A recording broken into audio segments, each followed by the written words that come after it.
कहानी शुरू होती है उस कालखंड से जब कौरवों और पांडवों के बीच युद्ध की ठहर चुकी थी और युद्ध के लिए रणभूमि की तलाश की जा रही थी। और काफी तलाश करने के बाद कुरुक्षेत्र के जंगलों को युद्ध क्षेत्र के लिए चुना गया। कुरुक्षेत्र के जंगल और मैदान को विशाल सेनाओं के आवागमन की सुविधा के लिए तैयार किया जा रहा था। उन्होंने हाथियों का इस्तेमाल पेड़ों को उखाड़ने और जमीन साफ करने के लिए किया। ऐसे ही एक पेड़ पर एक गौरैया अपने 4 बच्चों के साथ रहती थी। जब उस पेड़ को उखाड़ा जा रहा था तो उसका घोंसला जमीन पर गिर गया, लेकिन चमत्कारी रूप से उसकी संतानें अनहोनी से बच गई। लेकिन वो अभी बहुत छोटे होने के कारण उड़ने में असमर्थ थे। कमजोर और भयभीत गौरैया मदद के लिए इधर उधर देखती रही। तभी उसने भगवान श्री कृष्ण को अर्जुन के साथ वहां आते देखा। वे युद्ध के मैदान की जांच करने और युद्ध की शुरुआत से पहले जीतने की रणनीति तैयार करने के लिए वहां पहुंचे थे। उसने कृष्ण के रथ तक पहुंचने के लिए अपने छोटे पंख फड़फड़ाए और किसी प्रकार से श्री कृष्ण के पास पहुंची और श्री कृष्ण से विनती की, हे कृष्ण, कृपा मेरे बच्चों को बचाएं, क्योंकि लड़ाई शुरू होने पर कल उन्हें कुचल दिया जाएगा। सर्वव्यापी भगवान बोले, मैं तुम्हारी बात सुन रहा हूँ, लेकिन मैं प्रकृति के नियमों के हस्तक्षेप नहीं कर सकता। गौरैया ने कहा, हे भगवान, मैं जानती हूँ कि आप मेरे उद्धारकर्ता हो। मैं अपने बच्चों के भाग्य को आपके हाथों में सौंपती हूँ। अब यह आपके ऊपर है कि आप उन्हें मारते हैं या बचाते हैं। काल चक्र पर किसी का वश नहीं है। श्री कृष्ण ने एक साधारण व्यक्ति की तरह उससे बात की, जिसका आशय था कि वहां ऐसा कुछ भी नहीं था जिसके बारे में वो कुछ भी कर सकते। गौरैया ने विश्वास और श्रद्धा के साथ कहा, प्रभु, आप कैसे और क्या करते हैं वो मैं नहीं जान सकती। आप स्वयं काल के नियंता हैं, यह मुझे पता है। मैं सारी स्थिति एवं परिस्थिति एवं स्वयं को परिवार सहित आपको समर्पण करती हूँ। भगवान बोले, अपने घोंसले में 3 सप्ताह के लिए भोजन का संग्रह करो। गौरैया और श्री कृष्ण के संवाद से अनभिज्ञ अर्जुन गौरैया को दूर भगाने की कोशिश करते हैं। गौरैया ने अपने पंखों को कुछ मिनटों के लिए फैलाया और फिर अपने घोंसले में वापस चली गई।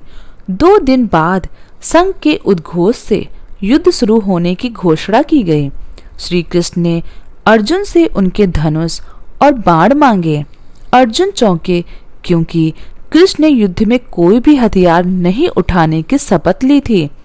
इसके अतिरिक्त अर्जुन का मानना था कि वह ही सबसे अच्छा धनुर्धर है। मुझे आज्ञा दे भगवान, अर्जुन ने दृढ़ विश्वास के साथ कहा।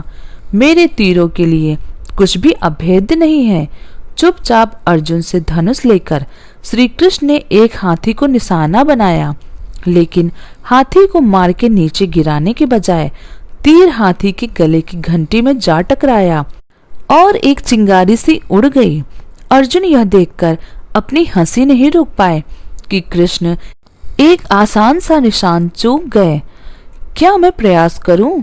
उसने स्वयं को प्रस्तुत किया। उसकी प्रतिक्रिया को नजरअंदाज करते हुए श्री कृष्ण ने उन्हें धनुष वापस दिया और कहा, तुम्हारे गांडियों से जो मैंने करना था कर दिया। अब कोई और कार्रवाई की आवश्यकता नहीं है। लेकिन केशव, आपने हाथी को क्यों तीर मारा? अर्जुन ने पूछा। तो भगवान ने बताया, क्योंकि इस हाथी ने उस गौरैया के आश्रय उसके घोंसले को, जो कि एक पेड़ पर था, गिरा दिया था। कौन सी गौरैया केशव? अर्जुन ने पूछा। इसके अतिरिक्त हाथी तो अभी स्वस्थ और जीवित है, केवल घंटी ही टूटकर गिरी है।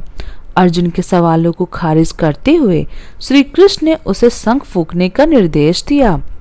युद्ध शुरू हुआ। अगले 18 दिनों में हजारों लाखों जानें चली गईं। अंत में पांडवों की विजय हुई। एक बार फिर श्री कृष्ण अर्जुन को अपने साथ सुदूर क्षेत्र में भ्रमण करने के लिए ले गए। कई शव अभी भी वहां हैं जो उनके अंतिम संस्कार का इंतजार कर रहे हैं।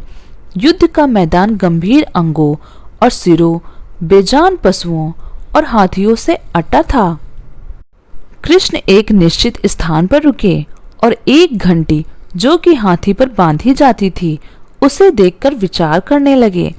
उन्होंने अर्जुन से कहा, क्या आप मेरे लिए यह घंटी उठाएंगे और इसे एक तरफ देंगे? निर्देश बिल्कुल सरल था, परंतु अर्जुन की समझ में नहीं आया। आखिरकार विशाल मैदान में जहां बहुत सी अन्य चीजों को साफ करने की जरूरत थी, कृष्ण उसे धातु के एक टुकड़े को रास्ते से हटाने के लिए क्यों कहेंगे? उसने प्रश्नवाचक दृष्टि से उनकी ओर देखा।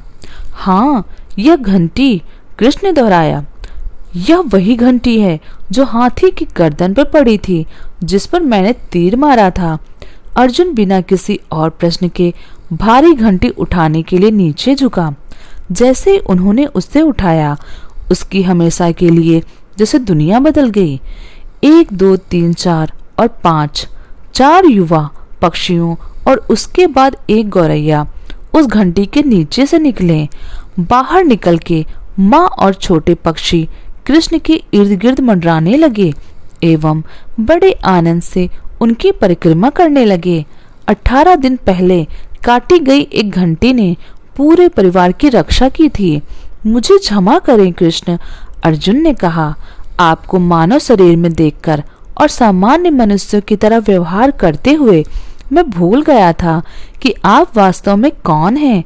आइए हम भी तब तक इस घंटी के नीचे विश्राम करें जब तक ये हमारे लिए उठाई न जाए। सभी भक्त जय श्री कृष्ण का जय जयकार अवश्य लगाएं। महाभारत काल से जुड़ी आज की हमारी यह पौराणिक कहानी यदि आपको पसंद आई हो तो हमारे वीडियो को लाइक करें और हमारे चैनल को सब्सक्राइब करें। धन्यवाद। जय श्री कृष्ण।